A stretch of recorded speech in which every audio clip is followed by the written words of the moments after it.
Cool cats and fly honeys, welcome to the night's entertainment pleasure. For all looking for love and adventure from our brothers and sisters of Japan, this is the anime experience for you. Yes, this ain't your grandpappy singing and dancing cartoons. No, this is sophisticated, mature media for the modern viewer. How mature? Well, let me tell you. The following film may contain language and graphic imagery that isn't appropriate for the younger ones out there. If you're not hip enough for adult topics, you've been warned. Also, we're going to spoil the entire story from 1001 Nights plus several other anime tonight. So make sure you're cool with that before going any further. And lastly, the folks in tonight's podcast are their own free spirit, unshackled by the man. So, know that all opinions are their own and not reflective of our corporate masters at all. Fight the power. All right, I think you've all been waiting long enough. Let's get this show underway. Peace and love, all.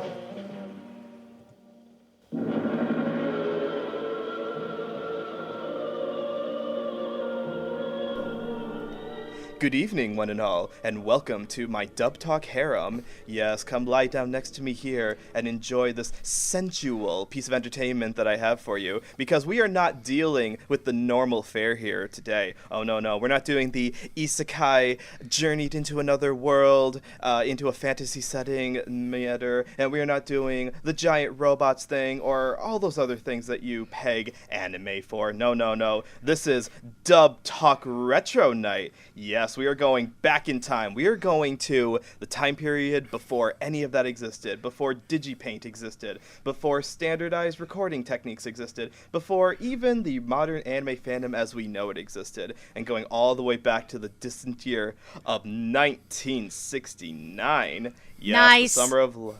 It is so nice. We could not resist making that reference, because not only was it the summer of love, it was the summer that gave us the greatest accomplishment by one legend of anime production, Osama Tezuka. Yes, you've guessed it right. We are going to talk about the mythical creation that is 1001 Nights, or also known as Senya Ichiya Monogatari, the film not directed by Osama Tezuka. It was actually directed by one nice man named Ichiya Yamamoto, and supervised / inspired by a story by / he was kind of there and kind of had influence, but not really primary influence, but we're going to put his name on top of the marquee, Osama Tezuka.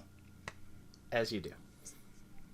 It's the name that sells the tickets. It's the Stephen King's Lawnmower Man of anime.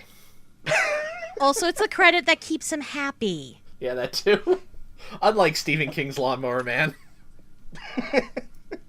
You keep telling me that exists, and I still don't believe you entirely. I'm sure it does, but I'm sorry, I treat it like Face Off, where it's like, man, that's a great fanfic you wrote, but it's too bad it's not a real thing. You would deny yourself the combination of John Woo and Nicolas Cage, two men who have never said no in their lives. You're stop denying yourself, Noah. Osama Tezuka is also someone who's probably never said no to anything. Nope. So, but anyways, I'd like to introduce the fine folks who, again, this is a retro night, so I needed to pull in some really seasoned veterans of not only dub work, but also these people just actually really like older stuff. Like, these are the historians who I like to sit down, have a nice cup of tea with, pull out our big quills, and just talk about the good old days. First up, we have Amandul. Guys, you gotta help me. I took some of the brown acid. I'm having a bad time. I keep thinking I'm in sort of ancient Middle Eastern fantasy Oh, wait, I'm watching a movie, aren't I? I still shouldn't have taken the brown acid. I mean, is there a good colored acid? According to the guy doing announcements at Woodstock, there at least is one that will not give you a bad trip. So... Must find that man. And also, we have a special guest with us tonight. We have reached out across the interwebs, and we have found a fine person who, well, I will let her introduce you, but ladies and gentlemen, please welcome the one and only Megan? Is that you? Yeah, it's me, Megan. Hi. I like sword boys and bungo stray dogs and my kitty named Shinya and my boyfriend Roots of Justice, and I'm a total gremlin. Yeah, it sounds like Megan. It does. No, in fact, I have secretly replaced your Megan Z with me, Megan D. Gasp! Yay! Yes, you may know Megan as Brainchild on Twitter. And can you tell us a little bit about what it is that you do around the World Wide Webs? Well, most of the time I'm writing manga reviews at my blog, The Manga Test Drive. I've been doing that for over 9 years now. Occasionally I do panels at various conventions in the Midwest and East Coast. And I also do some longer essays and historical pieces, including The Reason I'm Here, a series literally called The Story of Anime Rama, which talks about the entire history of the Anime Rama trilogy. And that series is interesting for our discussions here tonight because it was a attempt to make adult-centric anime in Japan for an adult audience in a time period where anime was not really well known to the Western world yet. So you wouldn't think that something that was made for an adult audience in a time period like that would get an English dub at all.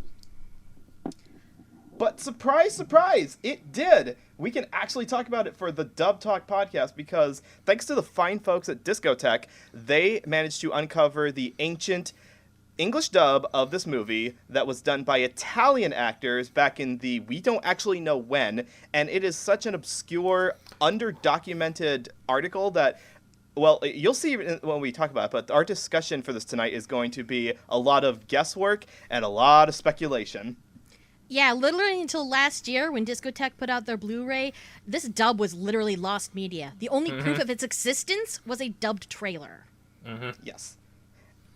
And yes, thank you to the fine folks who did that because we legitimately didn't think we'd get a chance to talk about this. So I believe that they were able to find it because they rediscovered a 16mm print that had the dub on it. So they're able to rip the audio from that and line it up with the highest quality footage, visual footage that they could for the release that you can now buy on Blu-ray. Correct. It was just sitting around in the Tezuka Pro archives. Yeah, It was. That sounds about right. I mean, it is basically the white whale of anime releases that we never thought we'd get until just this week when G-Kiz announced that they had licensed Future Boy Conan. Speaking of white whales, I didn't think, like, there's probably won't happen. There's like, nah, stop kidding yourself, man. And somehow. These days, nothing is impossible in anime. Nothing. Waiting on bated breath for all of World Mastery Theater to get licensed now. And I mean every series from like the 60s to the present. It's probably not going to happen. So let's talk about this film a little bit here. So you've seen the title, 1001 Nights, so you're probably thinking, oh, is this like one of those quirky Aladdin, Arabian Nights stories? It is. But it's a little less kid-friendly than that. You should not. You will be seeing a whole new world, but you should definitely not take your kids on this magic carpet ride. Here's why. So this is the story of Aladdin, a young water vendor who finds himself in the city of Baghdad, just trying to make his wares, and runs across a young slave girl named Miriam, who he has the hots for. The two of them get involved in a misadventure involving greedy rich people, alchemists. And eventually, it leads to Aladdin getting involved in a lot of different mythological encounters that recount some of the better-known Arabian Nights stories. But it also has a bit of a twist of the Count of Monte Cristo, actually, where he disappears for a long time and then comes back as a very rich man to try to regain what he lost, essentially. And all the mythological events that happen in it are basically a playground for the entire production crew to play around with animation because, as Megan could probably attest to, this entire franchise of the... How do you pronounce it again? Anime Rama. Anime Rama, thank you. The Anime Rama series was an attempt to give animators more tools and a playground in order to, play around with the media of animation. It's kind of like what Gainax did with Fooly Cooly, only done 50 years before that. Yes, I mean, that was the whole reason that Mushi Productions, the studio that made this, was founded in the first place. Tezuka wanted to experiment with animation with the best animators he could get. But 1001 Nights had a very interesting production method. For this film, and this film only, they completely switched up their production model. They set aside an entire wing of the studio to work basically Disney style, where instead of your key animators just being farmed out to whatever scene they can, they had teams of them working under a key animator, all working on a single character. And so when characters interacted, they'd all work together. So it created this very creative, collaborative sort of spirit. And that is... I was going to say, you really see that in the film, just with all the different animation styles. And you really get a sense this is a team that hasn't just not been worked to death and got really sick of dealing with Tezuka yet. And it... Thank God for that. There's a lot of... it's not only really, like, fluid animation, but it's also playing with colors a whole lot. The frames are, like, stacked like manga panels sometimes. It flips between animation cells, live-action bits, and model animation to create the different backgrounds. It's kind of like a Ralph Bakshi film from that same time period where they changed up the animation style to kind of fit the mood that was needed, and in a sense gave us something that we haven't really seen in modern anime. This is very much an auteur-ish kind of product of its time. Oh, absolutely. Yeah, and Amon, do you have any like connections to the movie itself, like as far as like when you first saw it or anything like that? I first saw it a couple of weeks ago in preparation for this episode. Excellent, awesome. Like it was one of those movies like I was always aware of.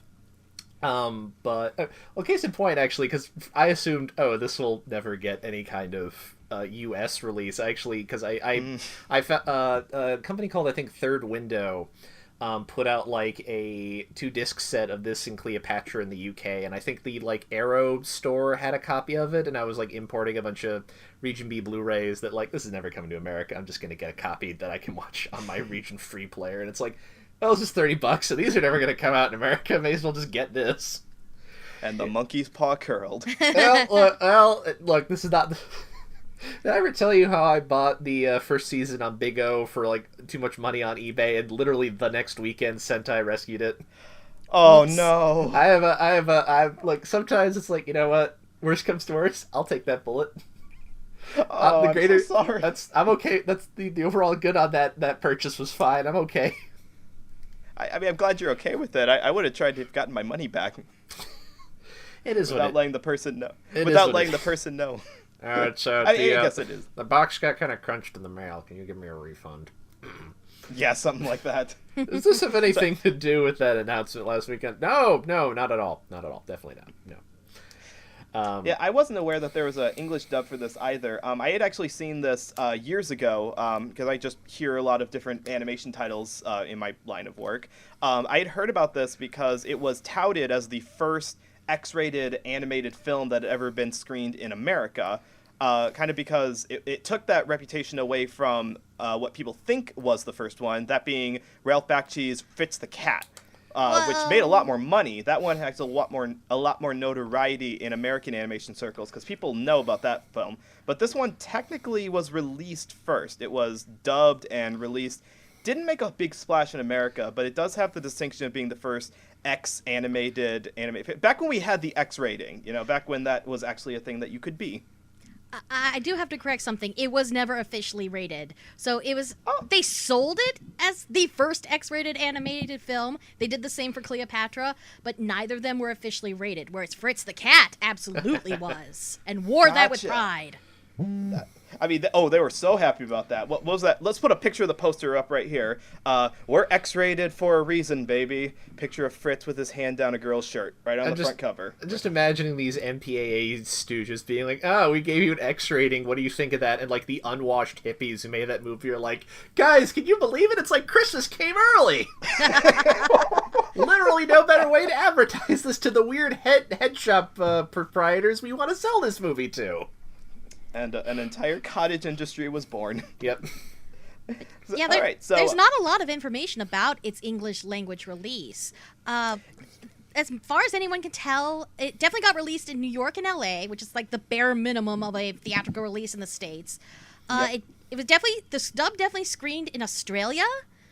Beyond that, it's kind of a big old shrug. It was, I mean, it's not like the kind of thing where your average otaku person is going to pass tapes around of it, like some actual animation from that time period. Like, this wasn't going to get a television broadcast, of course. So yeah, the fact that we have the dub now, and that there's any information available is really a modern miracle. So let's go ahead and talk about that dub a little bit. The one thing that we do know specifically about this is that it was dubbed, not in America, but it was dubbed in Italy. And there is an entire career of actors in Italy who dub over English. They give an English track to foreign films that's distributed to the international market. Not just America, but also all English-speaking countries, like your European countries, Australia, even like South Africa, if you want to go that far.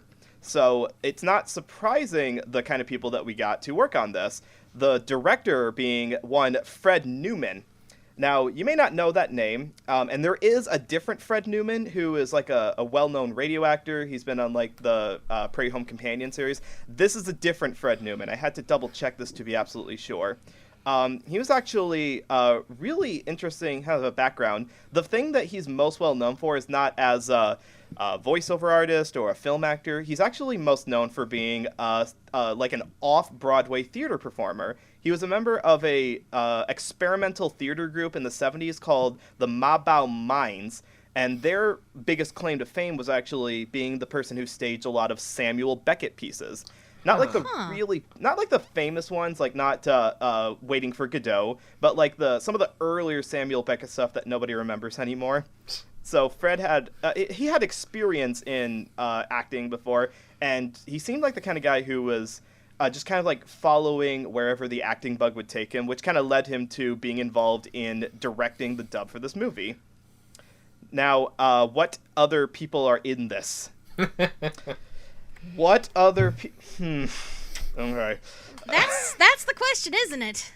There are a bunch of there are visible question marks over my head right now. It's like, Okay, so let's go to a full disclaimer here, because we're going to talk about the characters who are in this movie here, and I'm just going to rattle off who they are and who their actors are that we think are the actors, because there are literally no credits on the movie release, on any versions available. All of this was uncredited work. The only way that we have guesses for who was who in this dub that we're going to listen to is people who are much more familiar with English dubs by Italian actors, listened to the movie and took their best guess about who they think was the persons that we're going to talk about. And we got to give a big credit to one person in particular, a forumite from the Behind the Voice Actors forums called Millicent Sowerby, who we actually got in contact with and who was nice enough to share both his credits that he was able to put together. He had clips available for us to kind of highlight their performances. This is as good as we're going to get. None of you out there, not a single one of you listening out there are going to be able to say that we're wrong on this, but this is the best that we can do. Yeah, it's really impressive what they were able to put together, because this only came out last year, but to be able to make so many educated guesses within such a relatively short span of time, just through sheer research, nothing but applause for them. Oh yeah, absolutely. We would, if we were to do this episode without like knowing the names, we would just say like, so we're gonna just skip this whole section and just talk about the movie itself. But we are going to give some actual credit here, because this gives us a chance to talk about, I'm pretty sure safe in saying, a subsection of actors who we will never talk about on this podcast ever again. We will only talk about these kind of people again if we start branching into, I will talk about this later, but basically like other things dubbed in Italy in the 70s. Like that's probably about it. Do you want to cover the Titanic animated movie from Italy? We could do that. Or we start talking about Hercules movies, or maybe some Giallo. Oh, no, we should talk about the Hercules movie, which has Christopher Lee playing the villain, but he does not dub himself. Oh, what? Me and my friend John, it was some Saturday evening in college. We had an Amazon Prime account. We were looking for free movies, and we found some. I don't know if it was a Steve Reeves movie, but it was that kind of 60s Hercules movie. And Christopher Lee is in it as the villain, but it's dubbed over by different actors, so it's not Christopher Lee's voice, and it's really weird. I can imagine. I'm sorry, just starring the phrase like it was a late night, we had an Amazon Prime account. Nothing good can come from that. No, we watched a low-grade Hercules movie starring Christopher Lee. Except not Christopher Lee. Yeah, except not Christopher Lee. Okay, so full credit to these actors who we're going to mention, though. Let's go ahead and jump into it. So our main character, this is a 1001 Arabian Nights story, is Aladdin, or he's called Aldin. That's just a different way to pronounce it there. I mean, the opening song actually calls him out by name, which is Aldin, Aldin. Here comes a man called Aldin. That song rocks. And I love the parts where Aldin sings it to himself because it's that much of an earworm. He's got his own theme song, and he's not afraid to hum it. I gotta be honest, the first time I saw this movie, because I think I saw it on, someone had just uploaded the Japanese version on YouTube somewhere, that rock and beat, I kept thinking to myself, is that Gotta Get You Back in My Life by Earth, Wind & Fire? Because it's kind of got that same beat to it. No, it was actually like a college band called the Helpful Soul, who came together as like a college band in the mid-'60s. They put out one album in 1969, which included some songs included in this movie, and then they broke up. The end. All the best bands. As a classic rock band. Perfect garage rock band story. Bravo. Do they have garages in... I feel like, what's like the more Italian version of like a garage? Oh, no, this is a Japanese garage band. What's the Japanese version of a garage, then? A dojo rock band. I don't know. That's terrible. I'm sorry. Anyways, we talked about Fred Newman, the director. We are suspecting that he was actually the voice of Aldin. And again, I have not seen any of the other things he's been in before. Fred was in, he was like a lawyer in the movie Comfortably Numb, or he was the principal in a movie called I Love You Not. I hadn't seen those, but again, based on our sources, we're suspecting that Fred was the voice of Aldin in this movie.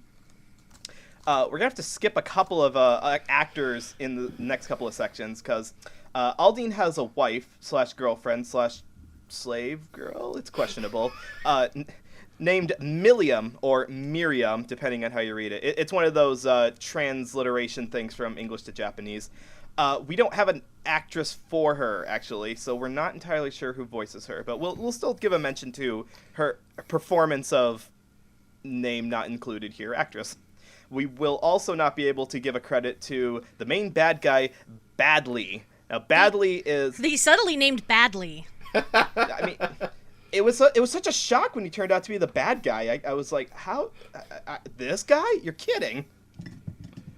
But he's a blue-skinned bad guy, and if you've seen any other, okay, I don't want to make too many comparisons to Richard Williams' The Thief and the Cobbler, but that was also a movie that had a blue-skinned bad guy in it. So it's just a tradition now. All the bad guys gotta have blue skin, apparently.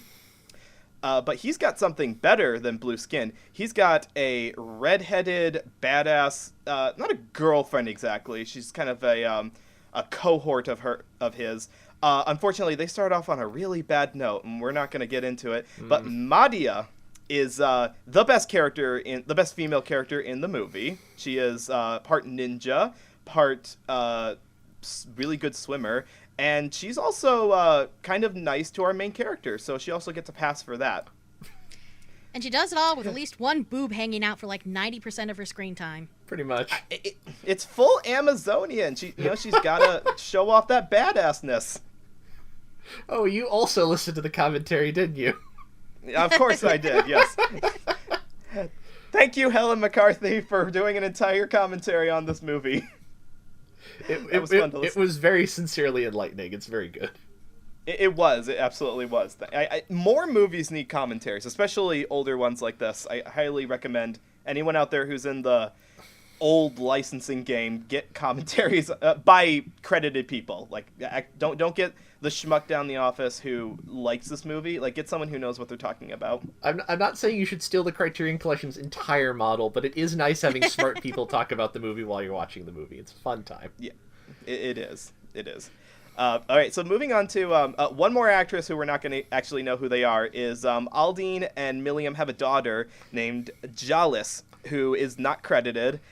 In the Japanese, both Jalis and Milliam had the same actress, so it's fair to assume that they did the same thing in the English dub here, but again, we have no way of confirming it. They do sound suspiciously similar, so it's not beyond the scope of possibility. But someone who we do have credit for, we can finally talk about an actor here, is Jawless falls in love with the best-looking guy. It is confirmed by the genies later on that he is just the best-looking guy in the world, Aslan. And he is supposedly voiced by Mike Billingsley. Now, what has Mike done before? Well, he's mostly known as a sound designer and editor in 90s films. In Italian 70s films, sorry. And he doesn't have a whole lot of, other credits aside from what's listed here. According to IMDb, he was T.I. Elias in 3 Come Back, and he was Russian soldier in War and Peace, made in 1956. So he's more of a behind-the-scenes kind of person in the audio department. Let's see, who else have we got here? Now, this movie is weird in that it cuts in the very middle of the movie and decides to introduce a couple of Martian-looking kind of characters. They're identified as genie-type characters or djinn characters. You got a green male one and a pink female one who are just shape-shifting sex havers. Just, They look like the Great Gazoo. They really do. That's what. Yeah. It might have been an inspiration. Except, wait, no, hold on. No, Flintstones came out. Did it come out before this? It would have come out before this. Yes, it would have. And Tezuka was an animation nerd. So it's not entirely beyond him. There was plenty of Disney influence. There could have been some Hanna-Barbera influence as well. So both these characters, they show up in the middle of the movie. One of them has an actual credited actor. One of them is the guy is supposedly voiced by Gene Luoto. Now, again, I don't know him personally, and his credits composed entirely of Italian films that were dubbed into English. So here's what I'm going to do. For the next couple of characters, I'm just going to list off Italian titles for movies that sound interesting. Gene has been an actor in films like Strip Nude for Your Killer. I own that one. Oh, we're deep in Giallo territory now. I own that one. That's supposed to be good. Really? I mean, it's a Giallo movie, so, good Giallo movie for... I don't know Giallo. Do you like attractive women being murdered? No. Well, you're probably not going to like Giallo then. It's a lot of the genre. Oh, no. Okay, well, maybe this next... Gene was also in a movie called Shoot First, Die Later. That does sound like a movie I'd want to watch. Oh, how about this? Would you watch a movie called The Heroin Busters? I don't know, maybe. Well, he was in that movie too. How much of it reads like it was written by the people who used to write for Dragnet? How go ask Alice is it? That's what I want to know. I don't know. I read it and I was kind of hoping it would be more like Smokey and the Bandit, except with heroin instead. Why don't we make movies? We have great ideas. No, we've established already on Twitter. Never send the fans in to write the scripts. That's a bad idea. All right. So let's see. We're going to talk about who else we're going to talk about. So we got an alchemist character and his son. The son is actually the one who really wants Milliam at first, and he's just a spoiled little rich boy. His dad is kind of high on his chemicals. He's he's I'm not going to call him a junkie exactly, but he's definitely into the mixing up potions and just trying them on himself. That's the character of Shaileman, who is voiced by Mel Wells, supposedly. Now, Mel Wells, people do actually know. He's we actually talked about him on the Panda and the Magic Serpent episode. He's got a nice low registered voice. He's a really well-known narrator, and apparently he had a voice in this movie as well.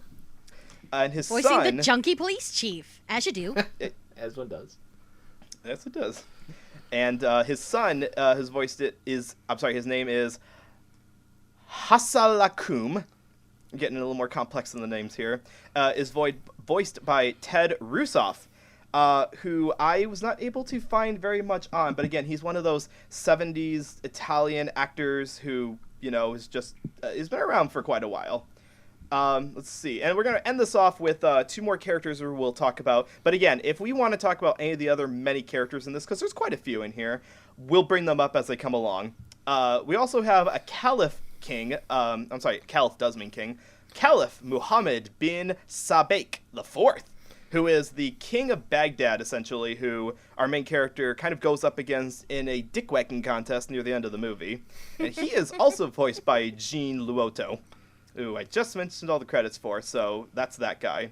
And finally, we're going to talk about Shaileman, who is the guy who imprisons Aldine and Miriam near the beginning of the movie for his own sexual gratification, because Pornhead did not exist in this time period yet. Thank God. Shaileman is voiced by Robert Spayford, who, again, is a guy who's been around for the Italian scene for a while. Would you guys like to hear a couple of the movies he's been in? Are they going to be entertaining as the last list? Oh, I think they will be. Hooray! Okay. So, he was in Murder Rock, Dancing Death. Amazing. He was in a movie called The New York Ripper. Oh, I own that one too. Oh, God. Thank you, Severin Films or Vinegar Syndrome. I forget which one of you put that one out. See, I'm so glad you're here, Amon. You have a frame of reference for this that I would never have. Well, the beauty of knowing me is I know a lot of old things. I also watch a lot of old trash none of the rest of the crew watch, so... You gotta get to the trash in order to find the good stuff. Pretty much. And one more thing he's been in, which this is one that I actually have heard of. He was a character in Your Hunter from the Future. Yes! Which is a great movie. It is actually legitimately great. Like, it's it's a B movie, but it's got a twist in it that you will never see coming. Who says Also, Red Brown can act? Yes, it has Reb Brown himself as the lead. It also has an amazing theme song that sings out the lead character's name. Well, I don't remember that part, but I believe that. What, you don't remember? Yours world, he's the man. I think I missed that beginning part of it. Now I want to watch that again, too. Oh, God. you must. That's an amazing movie. We're coming up on so many great things here. I'm sorry, I made a terrible mistake. I looked up Murder Rock Dancing Death on IMDb. Oh no. The one sentence summary: the owner of a prestigious New York ballet school teams up with a male model to solve a series of bizarre murders of a few of the students. This sounds awful, and I need to find a copy immediately. Yes. That is an elevator pitch if I've ever heard one. Now, I have to go back to make one small correction here. Madia does have a credited actress, at least according to research we did, and that was Susan Spayford. And again, I was not able to confirm whether Susan and Robert are related to each other. I'm assuming that they are, but I don't know if they're husband and wife, sister, brother, father, son, daughter, son. I'm not quite sure about that. But what are things that she's been in before? I actually glad I saved Susan for last, because her titles for what she's been in are some of my favorite. Oh, boy. Now, she has been in some things that you may have heard of before. If you've ever seen that horribly animated Titanic movie that was made in Italy, she has a small role in that. No. She's the nanny in that. Oh. Yes, yeah. It my was great. God. It was the best Titanic adaptation ever. I can't think of one that was better than that one. None at all. But for things that you've never heard of before, she's also done dubbing Italian movies into English, including Women's Prison Massacre. Oh, God. Zombie Holocaust. Oh. And my personal favorite, Don't Torture a Duckling. Oh, I actually I don't own that one, but I've been thinking of buying that one. Thank you, Arrow. This is just a long extended commercial for foreign movie distributors, isn't it? Yeah, this is where I'm gonna go to a 5-minute monologue at the end where I just rhapsodize about all the like distributors of like weird old sleaze I enjoy watching. It's gonna be bad. Well, it's kind of fitting. The whole reason the anime Rama series was made in the first place is that a film distribution company commissioned it, Nippon Herald specifically, for their 10th anniversary. And they were the ones who basically helped put together this dub, because their job was distributing Japanese films outside of the country and bringing in foreign films to Japan. So they had those European connections. Okay. So that would explain not only how it got an English dub, but also where it got the English dub. Yeah, that would make sense to me because so my understanding, if you watch like an Italian movie from around this time, most of them were usually shot without sound and then dubbed into whatever language they were going to be like distributed in afterwards. Okay. Which I'm assuming, which is part of the reason why like these actors are here. Basically, it's because like they'd shoot I don't. You watch like Suspiria or something, and it's like, all right, we'll get an Italian cast together and they'll dub over everybody, and we'll get an English cast together and they'll dub over everybody, and then they'll just get sent to whatever country it's going to get filmed in. Which makes sense that like a distribution company, as Megan said, like, well, obviously they already knew they had access to all this stuff in the first place, so why not make it? It's like, Right. we don't need to go to America. We know an Italian studio to do it on the cheap. I don't even know if they could get someone in America to do it in this time period. Like, what voiceover studio that's doing like radio work and children's Saturday morning cartoons at the time is gonna look at this and say like, yeah, we'll go ahead and dub this for you. Really, really low rent ones. That's what I'm afraid of. That's all I exactly. can think of. It's gonna be that. It's the closest thing I can think of is like you're gonna get a lot of like hipstery beatnik theater people who are just available to do acting for not very much money. That would have been a much worse dub, but also kind of better in a really terrible way. Like this. Well, I mean, okay, so let's talk about what this the dub for this actually is. If anyone's interested, like, should you watch it in dub or should you just stick to the Japanese? The Japanese is more archetypal. It's what you'd expect for a monolingual person. Like, if you're monolingual, like the rest of us are, then you could probably watch the Japanese just fine. Now, the dub itself, and I want your guys' opinion on this, is that I thought it was okay. Yeah, it's a lot better than I expected for a dub of this era. Pretty much. Really, I thought it was exactly what I expected from a voiceover production of this era. Maybe not a Japanese dub, but for a radio production or anything that gets like real actors in it, it's kind of what I expected for this. I was comparing it more to other dubbed anime films of the time, which largely were those Toei animated films, like the one you talked about, Panda and Magic Serpent, which, Yep. you're dealing with films that were kind of being dumbed down for children.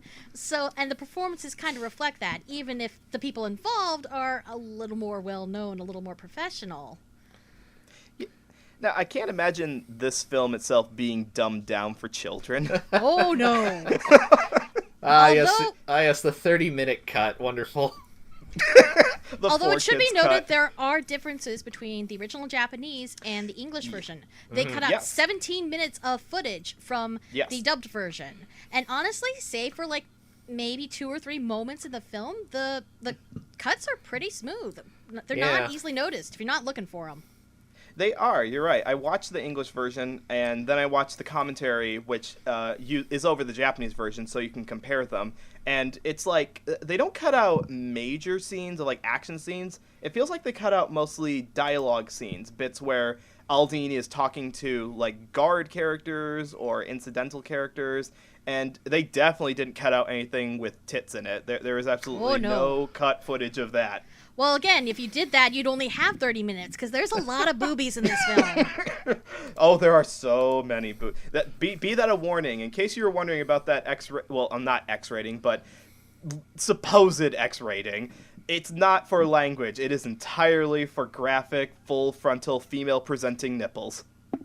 And butts. Yeah. There are a lot. And Sometimes. And highly Some of them are on abstracted animals. sex scenes. Oh, Yes. God. That Oh is- God, yes. There are scenes that literally Tezuka insisted on doing the key animation himself that I can only literally describe as horny furry nonsense. That was the part. So he personally did that scene. Is that what you're telling me? Yes, the scene with the pink The pink lioness lioness. trying to seduce the other lions, that's him. The And you can extended transformation of a woman into a snake, that's him. The And you can pink tell. genie lady turning into a horse, that's him. And, I'm the not only saying parts- Tezuka's a furry. I'm just saying. I mean, at some point, the evidence becomes difficult to deny. This isn't even the last film he would make with a pink cat girl. 15 years later, one of his TV movies, Boggy the Monster of Man, prominently features a pink cat girl. And let us not even talk about the unearthed mouse erotica fan art. yeah. Not fan art, but Oh, just yeah. professional art that his Literally daughter found. found in a drawer by one of his children. And I'm gonna be honest, when the scene with the cat lady showed up, that was literally what came to mind. It was like, I thought Tezuka wasn't that involved in this production. I guess I was wrong? No, his publicist hid that very well. You can tell that, those animation sequences, like you were saying, Megan, feel very Tezuka. The human animation does not. It does not feel like Princess Knight or Astro Boy or anything like that. It feels exactly like Ichi Yamamoto's other works, most prominently being Belladonna of Sadness. Like, the character designs and the animation on that looks incredibly like that movie. And there's a lot of Mushi Productions' best and brightest at the time is working on this. Takashi Yanase did the character designs. He would go on to direct films like Ringing Bell for Sanrio. He also created Anpan Man, which is a big deal in Japan. Oh, and you has the reputation. Anpan Man has like the reputation of being like the longest running animated everything in Japan right now, doesn't it? It's one of them. And you also had people like Masami Hara, who also did a lot of films for Sanrio, and Osamu Dezaki, the famous anime director, and Akino Sugino, his go-to character designer. They were all animators on this film. Dang. And to give something to Amon to play with as well, the music on this was done by Isao Tumeta, who did some...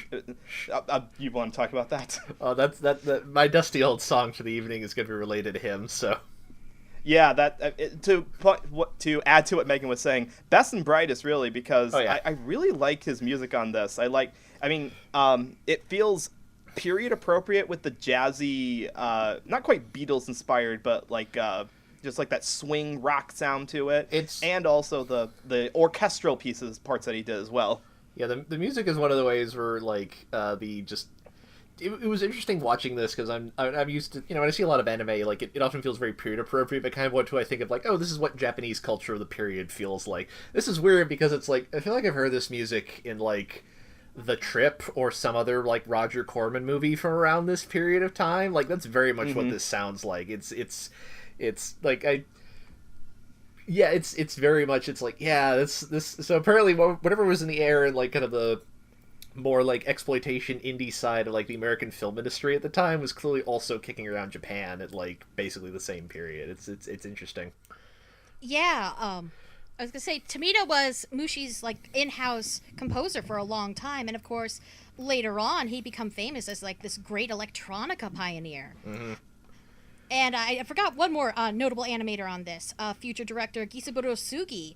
He actually left Mushi by this point, but he'd been brought back on because he was pals with Eiichi Yamamoto, and he handled a lot of the sex scenes, like all this really sexy abstract stuff in both this film and some of the later ones as well. Is this the same one who would go on to be part of Group Tac? Yes, the same one who would direct Glass Mask, the 1984 version, Night on the Galactic Railroad, yes. And of course his magnum opus, Street Fighter II, the animated movie. The best fighting anime ever made. And it's also got some gratuitous full frontal scenes in it. See, it's all connected. We love you, Chun-Li. It does. To talk about the dub for just on the actual quality of it here, it doesn't sound goofy or out of place. It's like Megan was saying, it's much better than I would expect for a dub of a Japanese production that's being made in the time period that it comes out in. Like, this is the kind of thing that I would expect, like the quality I was expecting for more like an 80s dub, where they're not quite up to the best level yet, but they are listenable. Like, this is a very listenable and almost theatrical kind of dub to listen to. Well, I was gonna say, like, I think that part of the reason this is better than I was expecting is because like I have an idea of like what animation in like the late '60s sound like, but a lot of that's also like not necessarily Japanese stuff. It's like Hanna-Barbera, whatever old reruns I've seen, that kind of thing. But I think this is kind of a sign of like they're using people who like just dub movies regularly anyways. Like, this sounds very much along the lines of like. The Sergio Leone, Clint Eastwood movies, which were all being made around the same time period. Like, it has that same, not quite realism, but there is a sense of, like, oh, we're dubbing this like they're real people doing stuff, even though it's like this, ancient world Fantasia setting. Like, there's a certain, they don't get too ridiculous unless, like, the character calls for it. Like, there's usually there's a groundedness to it that I wouldn't expect from this production, given what it is. Are you saying that the part where Aldine at the beginning of the movie is shouting out, "Water, Yeah, get your exactly. fresh water"? They're like, he's like, well, I can have it up here because he's doing a silly face. Yeah, that's about the only, like, it's that scenes and, parts where he, is, like, being a silver-tongued talker to some people where he gets sillier. But yeah, Fred gives him, like, a very suave speaking voice, and, like, it makes him kind of feel more dignified than I think the animation does, which is interesting. Yeah, it's an interesting contrast to his Japanese actor, who has kind of a raspier, more world-weary sort of voice, but it does fit really well the character. It feels very sly, but he also handles the dramatic material, particularly in the second half, pretty well. And it also fits with the dramatic parts where he's kind of becoming a power-hungry tyrant, too. And it kind of made me surprised that this is the same actor who, just an hour earlier in the movie was, getting into bed with all the snake women. This is the same guy who's saying, "Build me a tower to the sun." Which, not for a bad reason. Like, his entire scheme is, like, he played the long call here. He was thinking, like, how can I destroy the city and get back at the people who wronged me in the worst way possible? Yeah. It's not even so much that. It's basically he's trolling everyone. He wants to see how far he can take this whole kinghood thing. Like, how far can my power go? That's true. It reminds me a lot of, are you guys familiar with Iwerks, the guy who worked for Disney? A little bit. Yes. All right. When he left Disney, he actually went to start his own animation studio, or his own series called the Comic Color series, which was adaptations of fairy tales, kind of like this movie. It's also a fairy tale. One of them being an adaptation of what's the guy with the head? Humpty Dumpty. Except he is telling them to make him a tower that can go up to the sun because he thinks there's gold inside of it. And, well, it ends just as badly as it does in this movie, too. So, I'm wondering, what was the influence? Was that an influence on this? Because that was all the way back in the 30s. Or is the idea of making a giant tower that, spoiler, crumbles and destroys everything, just ingrained in myths and fairy tales? Well, that's a Bible thing, isn't it? It's Yeah, the tower, it's the Tower of Babel. God destroyed that one. This one was destroyed by man's hubris. God, man's hubris, same thing. I mean, Yeah, that's true. they're being punished for getting too big for their own britches. It's just who's doing it. I do like what you're saying, Megan, about how there's kind of a don't let people rule absolutely mentality. And I was wondering if that was actually like an intentional political message that was being put in this movie, or if that was just like a means to end the movie. Because I don't know that much about Tezuka or Yamamoto's like political bent or what their siding was at all. I don't know how politically influenced this was. I know the writing process for the film was a little bit tortured because initially Tezuka was supposed to do the story, and he took his first draft to the producers, and they rejected it for being too boring. And Tezuka got so mad that he nearly left the production. So Yamamoto basically had to talk him down, but that also meant he kind of had to work on the story as well. So he brought in two other people to work on the screenplay. One was the director of an avant-garde theater troupe in Tokyo, and the other was an experienced director from Toei. So they were the ones who contributed, kind of built upon the ideas that Tezuka originally had to build up the film. Really? So, but particularly when we look at that second screenwriter, the one who did the avant-garde theater, maybe they could have been putting in some ideas like that, but I can't say with absolute certainty. Yeah, that sounds plausible at least. That sounds avant-garde theater troupe later sounds like the kind of guy who would like sneak a bunch of leftist politics into something, or just put in there because like I find this interesting. I mean, that's interesting to hear because I'm watching it with only the understanding of like who the main people is working on this, and it reads kind of like a manga adaptation in that the story isn't like a three-act definitive structure. It feels like a serialized story where, all right, I get an idea for the beginning, I get a new idea, let's make that the story, and I get another idea, and it's a very serialized way to tell a movie, which I think that would make it difficult for some people to get into this, because some people don't like movies that feel like vignettes glued together. Yeah, it is very reflective of the way it's produced, because not only did you have the tortured screenwriting process, but the animators kind of made additions themselves, mostly just, to show off their own skills, extending sequences. So, like, let's extend out the sequence on the island full of women. I really could have done, like... or the competition between Aladdin and the king, where they're showing off their wealth. I kind of like that part. As just Well, a, like, I'm not saying they the have a additions are car bad. and a television. They're showing off two things that should not exist in this time period. Oh yeah, Yeah. there's some great visual gags in that one, and I'm not saying all those additions are bad. It's just there's a little bit of a stone soup thing going on where everybody's throwing in Oh, yeah. ideas. Yeah, Wow, I haven't heard that story in a while. Yeah, no, there's a real Stone like overstuffed quality to this. There is, particularly in the second act. Yeah, which I don't hate necessarily. I'm often a fan of things that are kind of too messy for their own good. But it very much feels like part of that, like, everyone's having a good time and no one's really worried about what the final product's going to look like because we're having fun now. Dang it. Yeah, I can appreciate that. And that kind of bit the film in the butt because 6 months out from its premiere, Yamamoto discovered they'd only finished 5 minutes of animation. Woo! Oh, So they had to What? crunch the rest of the time. And keep in mind, this is a 2-hour, 10-minute movie. This was the longest Japanese animated feature at that time. No kidding. Whew. And they don't. No kidding. That is some serious crunch. Yep. 'Cause, I mean, it's a minor miracle that it got finished, actually. Because I could Yeah. easily have seen them, like, looking at that status of it and just being like, nope, we are not investing any more money into this. Just pull the plug on it. yeah. I mean, everybody was having fun, but sometimes fun gets away from you. It's true. That is true.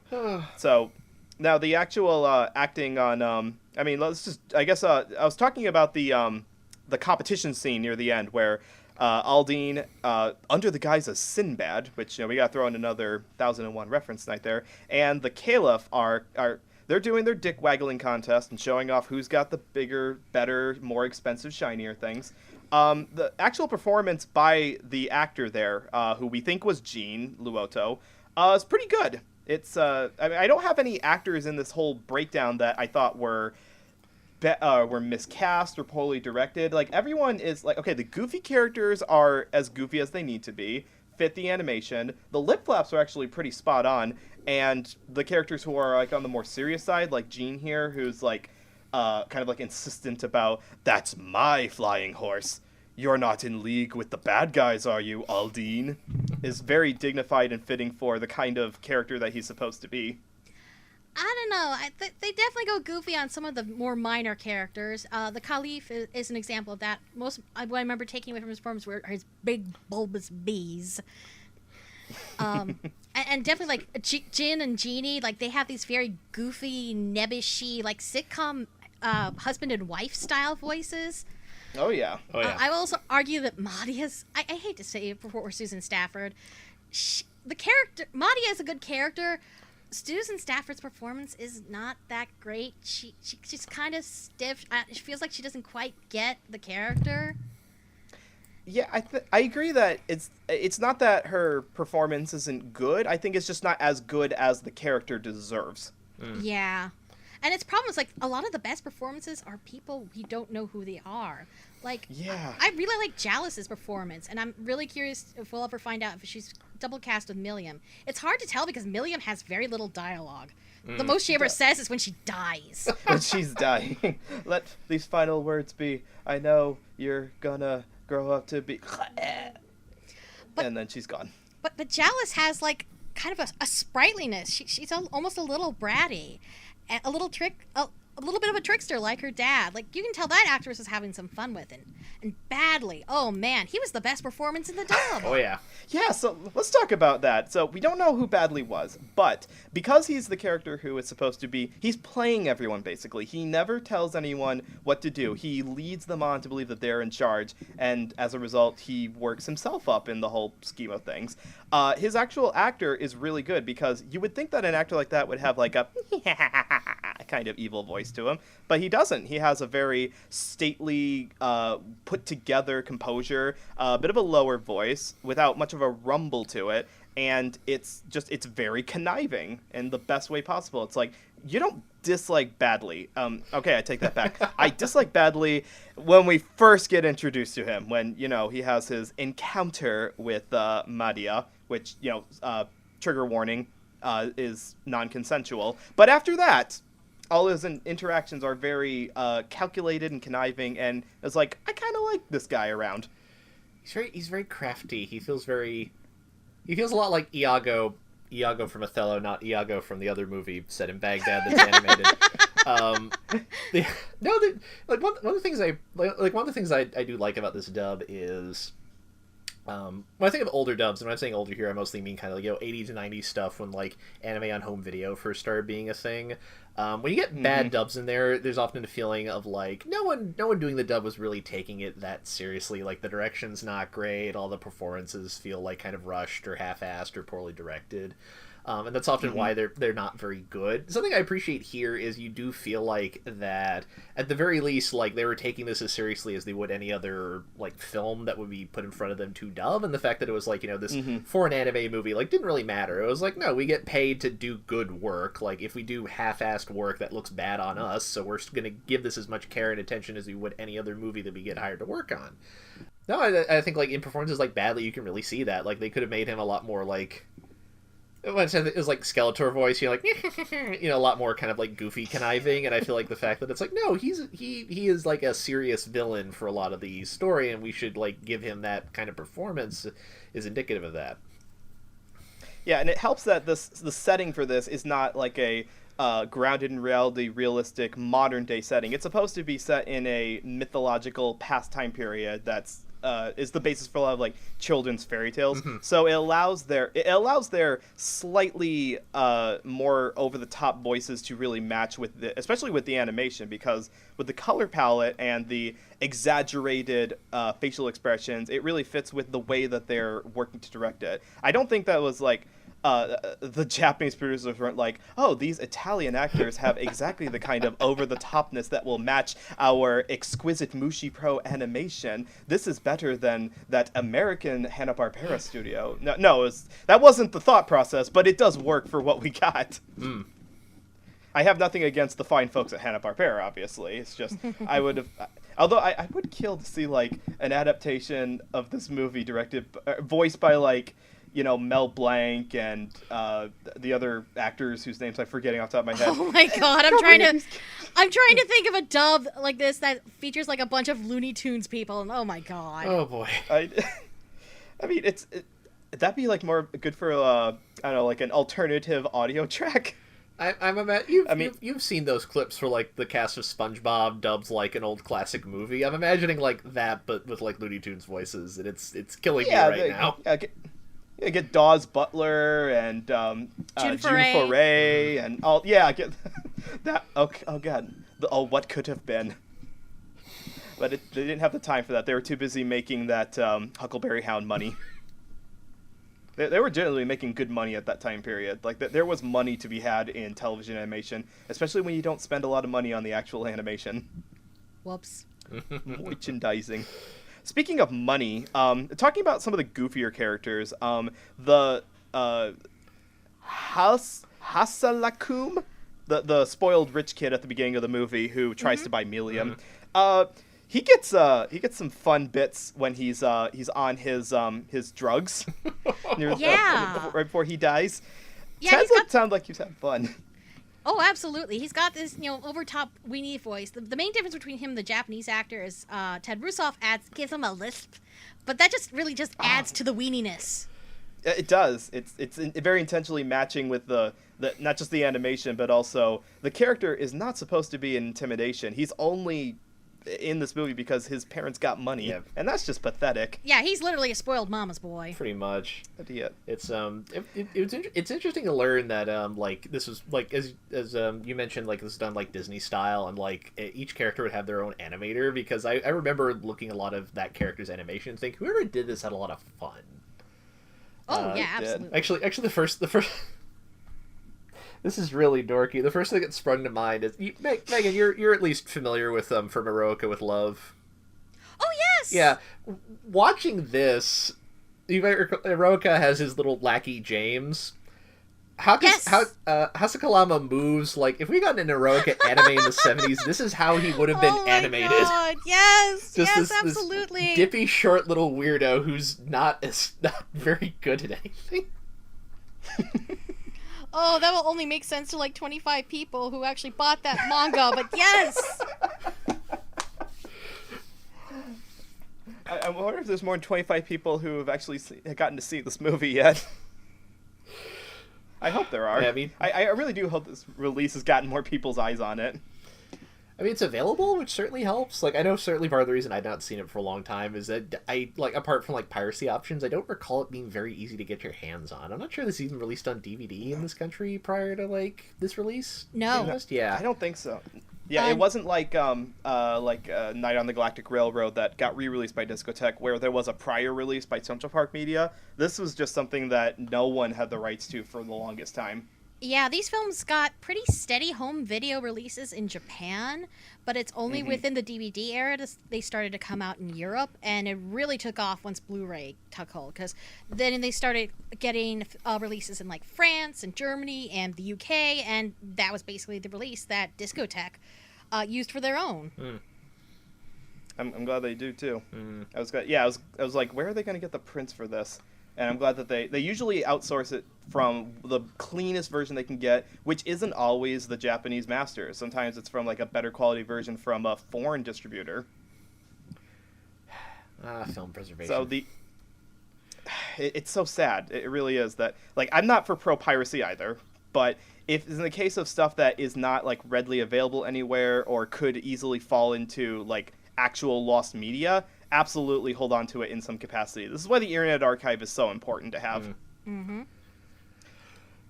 So let's see. What do I want to talk about here? So we talked about the main character, Aldine. We talked about a couple of the main women.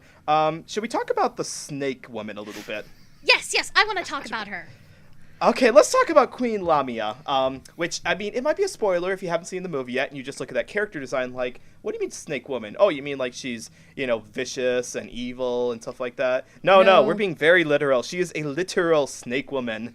Yeah, naming her Lamia is a big hint. If that wasn't subtle enough, but not everybody knows their mythology references. But the actual actress, who I believe, who do we have listed? Carolyn de Fonseca, I don't speak Italian, is nice in that she's supposed to be like the sensual seducer kind of voice. Like she tells Aldine, take a rest, and then we'll lie together again in a couple of hours. Yeah, she has this very deep, sensual, femme fatale sort of voice. Which it fits very well with the character who's supposed to be that alluring type. Honestly, the entire section with the Snake Women, it reminds me of the Odyssey. It reminds me of the Lotus Eaters chapter. One, because it's also a lush paradise that you're tempted to stay at and never leave. And two, it's a part that is usually cut from most adaptations. And I feel like the Snake Woman Island thing is the part that narratively you could have cut from the movie and not really lost anything, except a whole lot of tits. Yeah. Which are very important, but seriously, we could bring the movie down just a little bit. And that valuable furry content. Gotta have that furry transformation art. Tezuka needs it. Look, we have a quota to stand here. There's a marketable demographic out there. They've got to be catered to, okay? If Odd Taxi and Beastars and Kipo and everything else that came out this year wasn't a hint, there are a lot of furry people buying stuff out there these days. See, there you go. Tezuka was ahead of his time. Pioneer in ways you didn't even know. I don't know if like any of the Disney animators were furries exactly, because they also animated a lot of furry talking animals, but I bet there were a couple in there. I bet Freddie Moore was a furry. Freddie Moore was like the go-to guy for drawing like really pretty looking girls. Like he designed the centaurs in Fantasia. He was the main character designer on one of the mini segments. I think it's called All the Cats Dance. The guy was a little bit of a pervert. That's just what I'm saying. Did he work on Robin Hood? Because that'll be the tell. He unfortunately did not. He died of a car crash before Walt Disney's death. I think it was actually in the 50s when he passed away. Oh, that's a so bummer. he did not get a chance. He did not get a chance to design Maid Marian, unfortunately. Wooly Reitherman did good work. I'm not going to shame him for anything.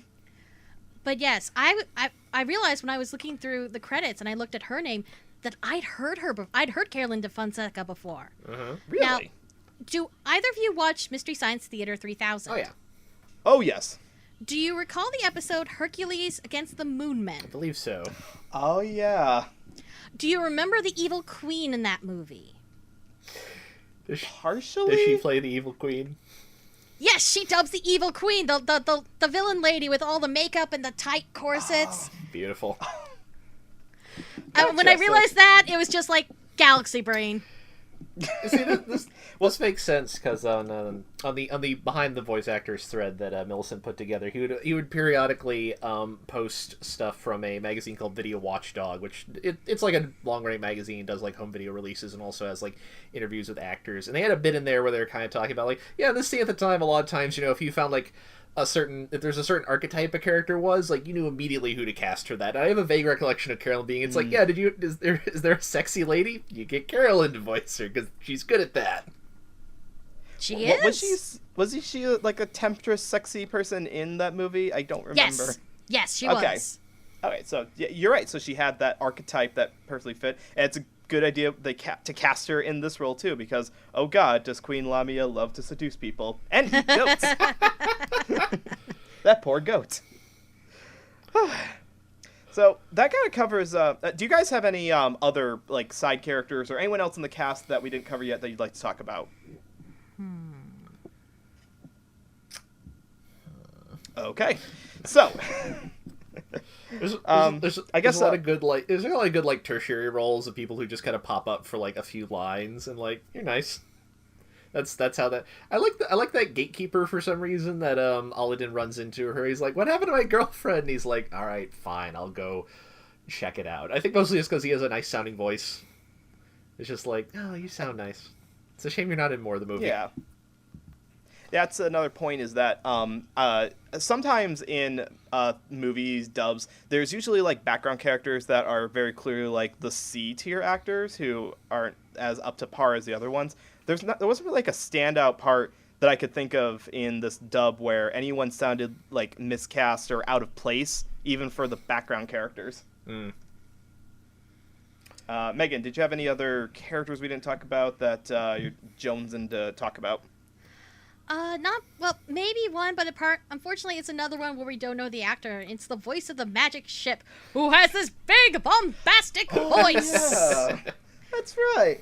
That's a weird one in that they chose not to have a character design for that. It's just the voice of the ship. Yes, because at one point Aladdin finds himself on a magic ship that's like wrecked at this island, and he's like, I was created by Satan, but then Satan used me and left me behind, and now I shall be your slave, and you can take me around wherever you want, and I will grant every wish you want. But yeah, he has this big, booming, like, radio announcer voice, and it's great. Yeah.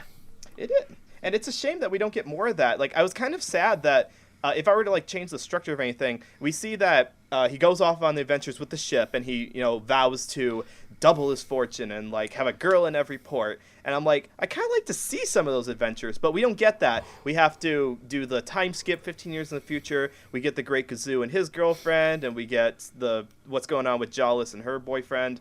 We don't really get to see those adventures. Like, I feel like that could have been a little bit more of the movie. Yeah, but it was long enough as is, and let's be real, it just would have been an excuse for more tits. Oh, I would have just, like, cut out the other parts that had unnecessary tits. Like, some of the sex scenes, like, you could trim those down a little bit. We could get more adventures of Aladdin and his boat going on. Like, where did he get the car? I just want to know where he got the car. Because they're in the past time period where machinery doesn't exist yet. Where did he get a car? Or the record player. Where did he get... with the elephant, there's the record player that's going at, was it 16 revolutions per minute? No, it's 33 and a third. Yeah. Where did he get it? The 50s, when those existed. He's a time traveler. So let's take this time here, then, I guess, to go into final thoughts. I'm going to give each one of you your own free moment to talk here. Amon, tell us what you thought of the overall dub for 1001 Nights. This is pretty good. Like, this is a really solidly put together dub. Like if you out there have any experience watching kind of like foreign made, but then like in English movies from this kind of like, the 60s or the 70s made like in Italy or France or anything, like you would probably enjoy this. It is very late 60s. Which, for me, that's a bonus. I actually, watching this gave me very fond memories of, when I was in college, I wrote my thesis on, like, depictions of the counterculture in American cinema. And I had to, like, watch a bunch of kind of, like, hippie-sploitation kind of things. This gave me very... Hippie-sploitation? Basically. Is it? All right, in fairness, only one of them was actually an exploitation movie. The other two weren't quite that. But it was that same kind of, like, The only one of them's really an exploitation movie, but is that kind of like, hey, let's put the counterculture in our movie to various forms of authenticity and believability. I mean, would Hair count as a hippie exploitation movie? I don't know if I count it as exploitation, just because I feel like Hair, at least in the musical in the original musical, is clearly written by actual hippies. And from what my knowledge of the movie is, that at least like it maintains that at least. Okay. The one I'm thinking of is like there's a one called Cactus Flower, which is about Walter Matthau having an affair with Goldie Hawn. Which is actually it's a pretty good movie, but like it's like, yeah, this was made by MGM. Oh boy. They did not have their thumb on the pulse of America's youth at the time. No, that is what is it called? That is a how do you do, fellow kids of the time very period. much so. But like this has a lot of that, not quite that feeling. This feels a little more less hokey, I guess is how I put it, but it is very much like, oh yes, this is very much like 1969 with like the kind of like the more like surreal moments and the score, and the weird little like model interludes, which I was very intrigued by, because I was like, how long did it take them to put this together? Was this really cheaper than animating this? Well, sometimes it's not even that it's cheaper. Sometimes it's just it's more fitting for the tone that they're going for. And also in the knowledge, like Megan was saying, that they were behind schedule. Like maybe it was just quicker to take the camera, shake it in front of this model that they put together, and it's like, there's our footage. That's 30 seconds right there. Yeah, good point. Although my favorite is probably when it's like Alden's gonna fall into a body of water, and it's like it's just hey, go to the coastline with the camera. Yes. Look, animating water is hard. It has always been hard. It has. Actually, no, my favorite part is like after he falls in, where they've like animated him like swimming away on the waves. Yeah, it's just the cell superimposed on the waves. It's very like this is very creative. I'll give you a lot of credit for that. This is fun to watch. There are cheaper ways to get around animating. It's like, yeah, like this is kind of like this is like kind of dated in the way you'd expect it to be, but I think that was a lot of fun to watch. Like this is like pretty well put together. Like if you watch this instead of the Japanese version, like some stuff has been removed, but not that much really. Like it's more or less the same movie. So yeah 2 hours is already kind of long, so maybe that's actually better. I was very amused when I was listening to the Helen McCarthy's commentary, where she points out falls into the longer than I expected list of animes whose main characters are like directly based on Jean-Paul Belmondo. Yes, I almost forgot that story. I'm so glad you brought that up. Because, Yamamoto recounts at one point that he and the writers didn't really have an idea of what kind of character Alden should be until they started talking with Yanase to do the character designs. He's like, well, what should he look like? And they're like, He looks like this French guy. Yeah, but there is Yamamoto who said, we'll just make him look like Jean-Paul Belmondo and Breathless. Everybody fucking loves Breathless. It's amazing.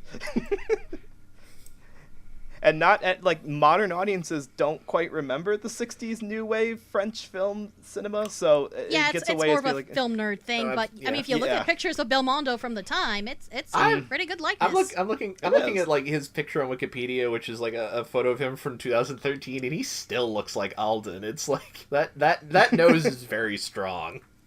Yes. So, Megan, what did you think of the overall dub and just the film in general for this cinematic masterpiece? I'd probably watched this film like 5 times in total, both the Japanese and the dub version, and I've really come around on it. I enjoy it.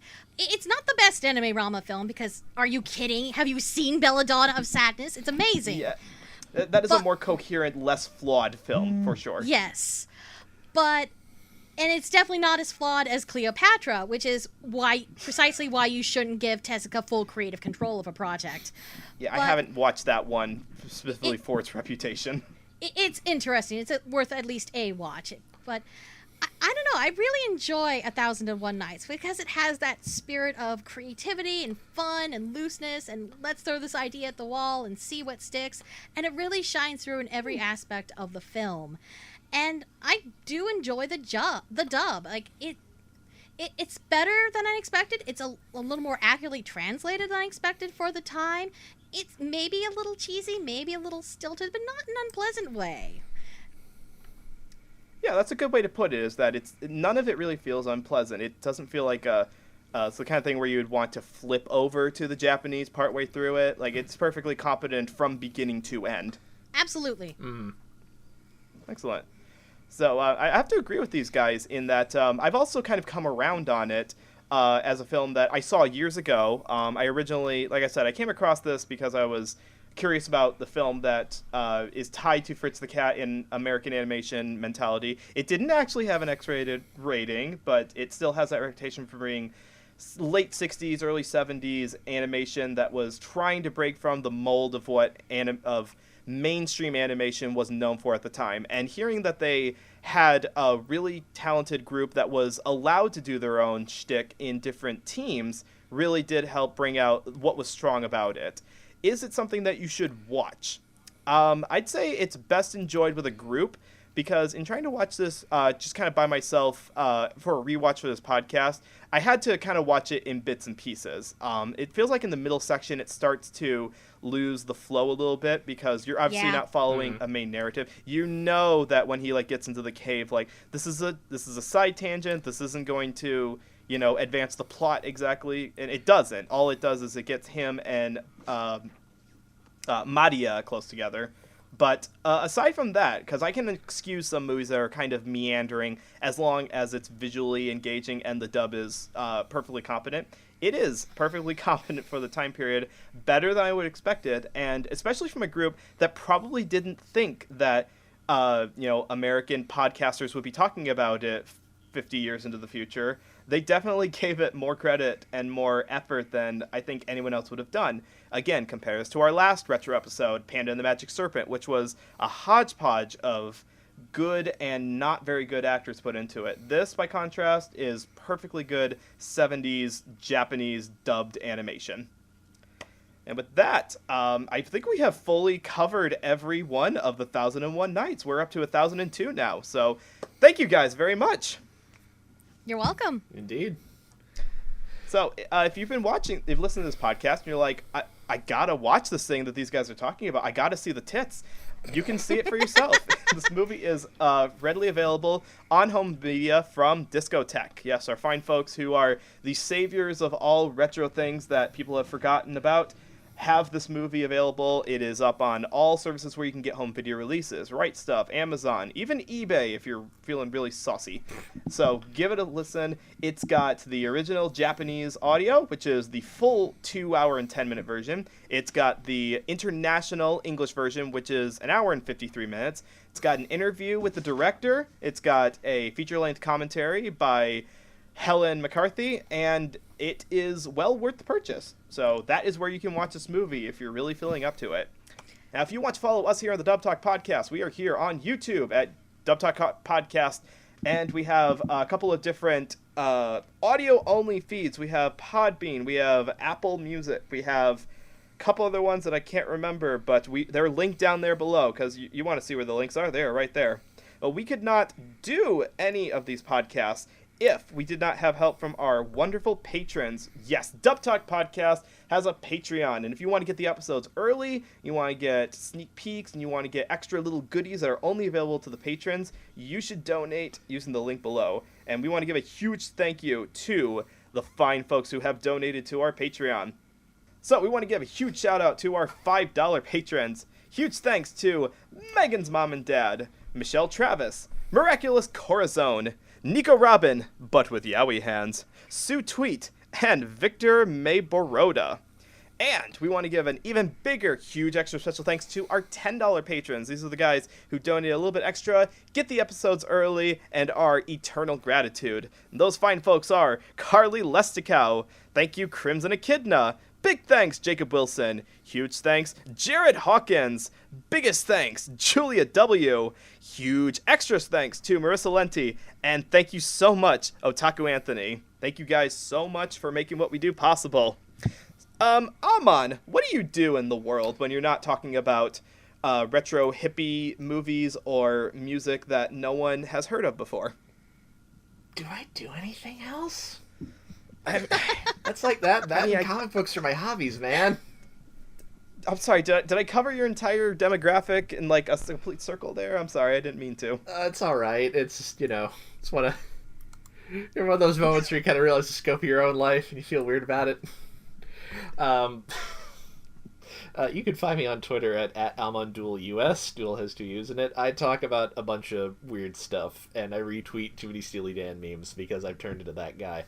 But I also talk about weird, obscure music that only other music nerds have ever heard of. The music in this movie is a lot of fun, and as we mentioned earlier, it was composed by a guy named Asayo Tomita.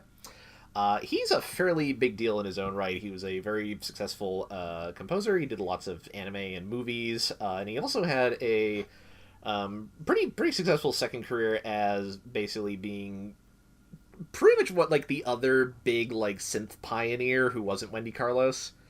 And case in point, well, speaking of Wendy Carlos, I found out that apparently his first actual solo album, Tomita, was a album released under the name Electric Samurai called Switched on Rock, which is basically Samurai. It's made out Wendy Carlos' first album was Switched on Bach, a bunch of Bach cantatas played on synthesizer, and this is that except for like sort of contemporary pop rock songs, and it is like sitting on the line between like a brilliant avant-garde piece and just the worst awful cheese you have ever heard in your life.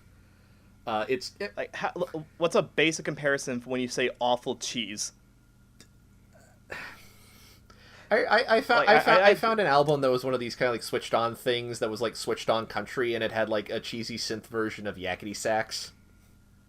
Oh, okay, all right. That doesn't sound like something that should exist. It does. Yeah, I can send you a link later. The weird point is I found this on YouTube because like I don't think this is actually streaming anywhere. But someone pointed out it's like all this weirdly sounds like Vocaloid music, except just with like fewer like vowels and consonants because they didn't have a vocal synthesizer at the time. That's not the one I want to recommend because that one's a little too maybe bad.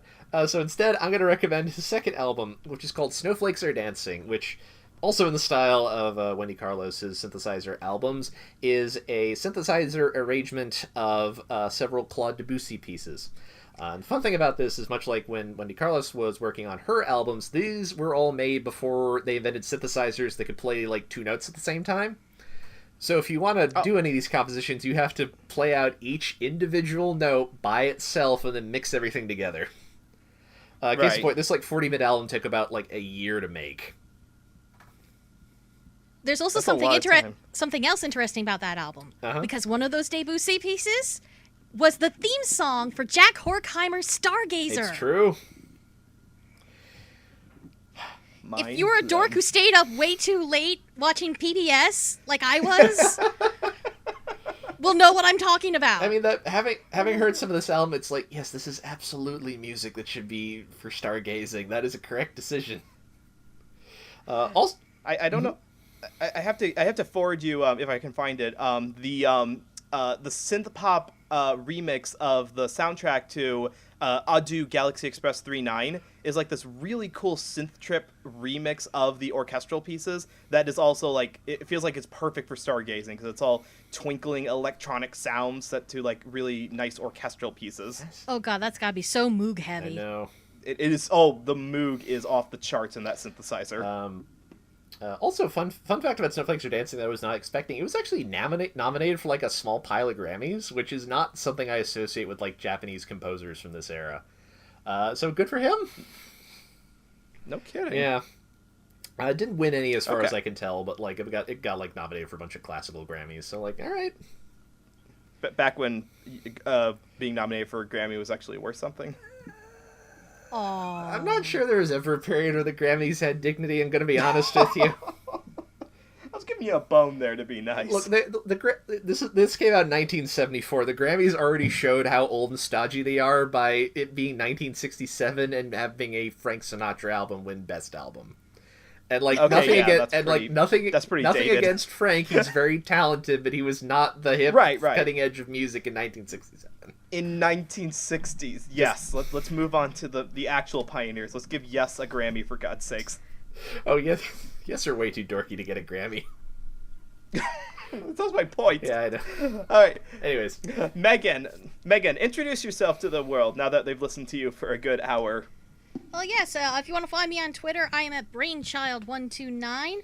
If you want to read my manga reviews, they are at mangatestdrive.blogspot.com.